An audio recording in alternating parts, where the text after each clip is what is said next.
What's up, guys? Welcome back to the channel for a second time today. I see a lot of craziness in the market right now, a lot of panic, a lot of weird stuff going on over on Twitter. We mapped this scenario out. We mapped out exactly the prices that Bitcoin is reaching right now, and we were prepared for it for the last 2 weeks. So without any further ado, I'm going to hit straight into the charts and show you once again what we're dealing with. Here we are starting out on the 4-hourly chart. We touched those two key support indicators that we looked at yesterday and all the days before we looked at this trend here. And that's, of course, the line here on the 4-hourly closing basis that we want to stay above in confluence with the downsloping trend line here and the line in the sand that my video yesterday was called after, the 78.6 here of the current range. So, of course, to hold this range here, we want to hold the line in the sand, bounce up from here, then get back over the 61.8 and off those previous range highs. We then also confirm this higher low here on the larger time frames, and we will see here now on the daily chart. So if you look at it from a daily chart perspective, here you see it very clear. We had that really solid alignment here, the confluence in that area where the two 38.2 levels. Let me just adjust that quickly here. All right, there you can see it clearly. So the 38.2 coming from the current all-time high to the current range low here. You can see this point right here around 91,300. So there we see this retracement, and there we got rejected right at the 38.2, which aligned perfectly here with the current range low to the current range high here. And there we see that we have the two 38.2 levels lining up perfectly. That's where we got rejected, and that's what I was telling you all along. We need to close back above 98,300 on a 4-hour closing basis, and then we would, with that here, confirm that higher low. We have a low here, another higher low, and here in this area now, we want to confirm another higher low, get above these highs here then, to confirm that higher low, and then test the previous highs here, that area that I've been talking about all along as well, 102,000 and then 106,000 to 109,000. So this is still the same play, nothing changed since yesterday. We're still holding here on the 4-hourly closing basis, the current range low, so there's no problem there. And on the daily closing basis here, we can see that there's still room to the downside to hold this current range here.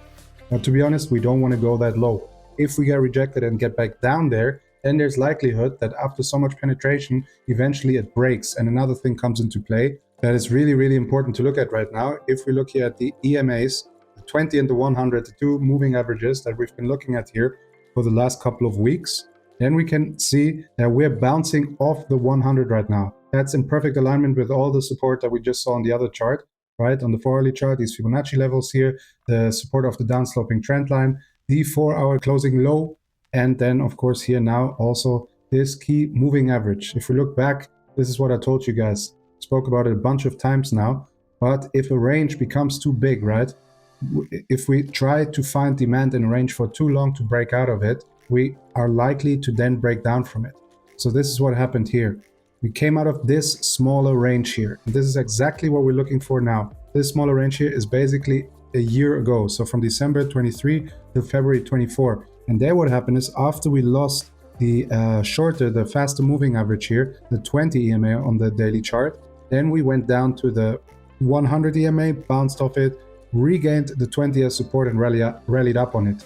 When the range became this big and we couldn't find enough demand quickly to rally up like that, like we did in this smaller range here, then we ended up going back to the previous range highs, the previous supply area of the range, and turn it into demand. This is what we did here. We couldn't find demand in this range here and had to find a lower price target to eventually then pick up enough demand from there and rally back up.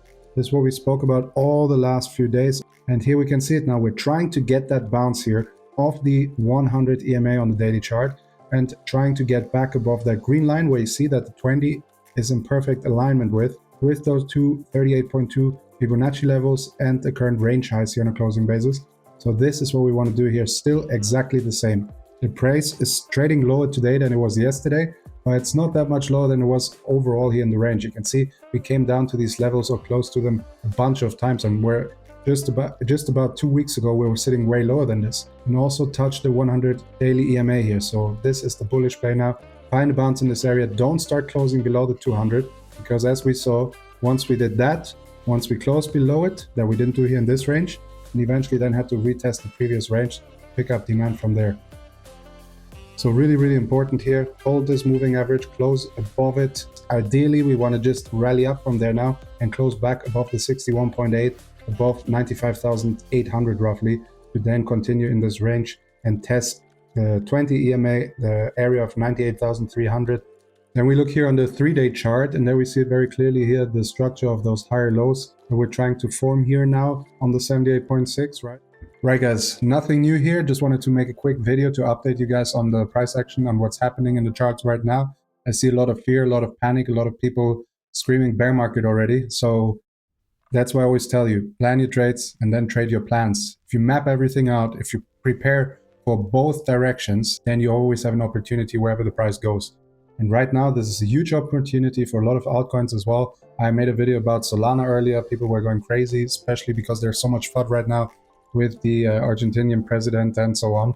So people panicking, and this is always a good sign, always a good moment to pick up cheap assets when everyone else is in fear. Like Warren Buffett said back in the days, when there's blood on the street, buy real estate. The same nowadays is true. When there's blood on crypto Twitter or crypto X, whatever you want to call it, then buy crypto.